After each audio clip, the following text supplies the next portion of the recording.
Mes chers collègues, je pense que s'agissant de la souveraineté de nos assemblées, du Parlement, la réponse du garde des Sceaux était importante. C'est pour cette raison que je lui ai accordé un temps particulièrement long. La parole est à Jean-Patrick Gille.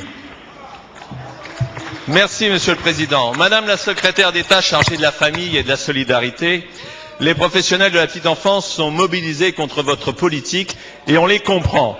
Car pour honorer la promesse présidentielle de créer 200 000 places d'accueil supplémentaires, alors qu'il en faudrait, on le sait, 350 000, vous avez fait essentiellement le choix de déréglementer, d'abaisser les normes d'encadrement et de formation et de favoriser largement l'émergence du secteur privé lucratif.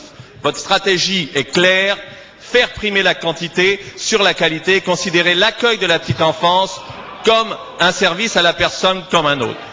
J'en veux pour preuve la suppression dans votre décret de la référence à un projet éducatif, comme c'est également le cas dans la proposition de loi créant les maisons d'assistants maternels que nous examinerons demain.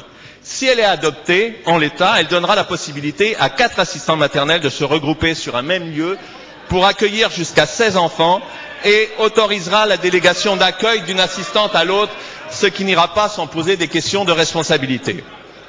Vous créez ainsi une forme d'accueil collectif déguisé, totalement exonéré des principales normes de fonctionnement, de supervision et de formation du personnel. Cette généralisation hâtive de quelques expérimentations en milieu rural risque de remettre en cause l'effort de professionnalisation et de qualification engagé avec succès depuis plusieurs années et va aussi entraîner un surcoût pour les familles. Parce que la petite enfance est le premier temps de l'éducation.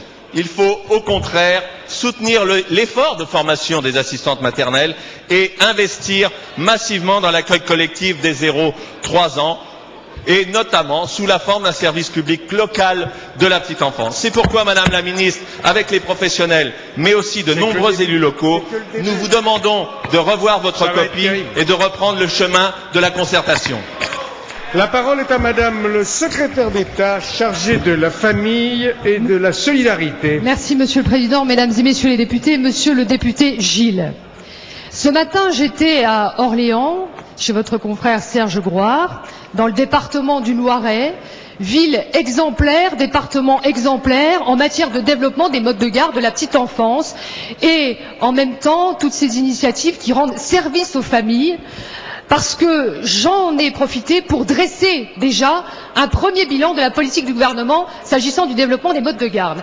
Je vous rappelle, monsieur le député, qu'en pleine période de crise économique et financière, au mois d'avril dernier, nous avons signé une convention d'objectifs et de gestion avec la CNAF de 1,3 milliard d'euros qui nous permet de tenir nos engagements de créer 200 000 offres de garde supplémentaires sur l'ensemble du territoire. S'agissant de l'accueil collectif, nous avons déjà, monsieur le député, aujourd'hui, rempli près de 50% de nos objectifs puisque nous sommes entre l'optimisation des places existantes et les nouvelles créations de places existantes à près de 45 000 places qui ont été créées. S'agissant des assistantes maternelles, monsieur le député, les regroupements d'assistantes maternelles existent déjà. Ça a été voté dans le cadre du PLFSS 2009. Vous ne l'avez pas voté.